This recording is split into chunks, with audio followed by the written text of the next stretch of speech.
या व्यक्तीचे नाव आहे सखा। सखा यांच्या जीवाला धोका आहे त्यांच्या एका जुन्या शत्रूकडून। हिरव्या रंगाचे केस असलेला हा व्यक्ती त्या म्हाताऱ्याला संपवायला गावात आलेला आहे।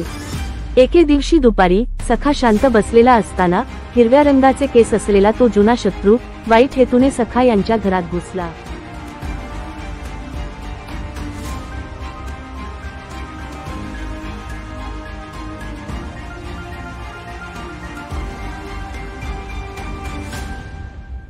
सखा यांच्या जीवाला धोका आहे ही माहिती आधीच हिंदू रेंजर्स यांना समजली होती। त्यामुळे हिंदू रेंजर्स यांनी अनेक दिवसांपूर्वीच सखा यांना रक्षण करण्याचे वचन दिले होते।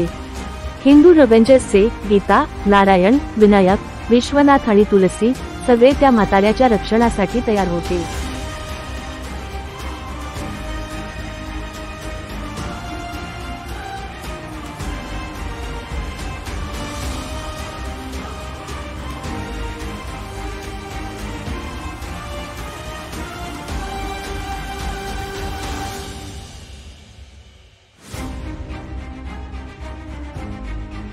एकटाच होता आणि हिंदू रेंजर्स 5 होते, म्हणून तो दुष्ट माणूस घाबरला आणि त्याने लढाई न करताच हार पत्करली।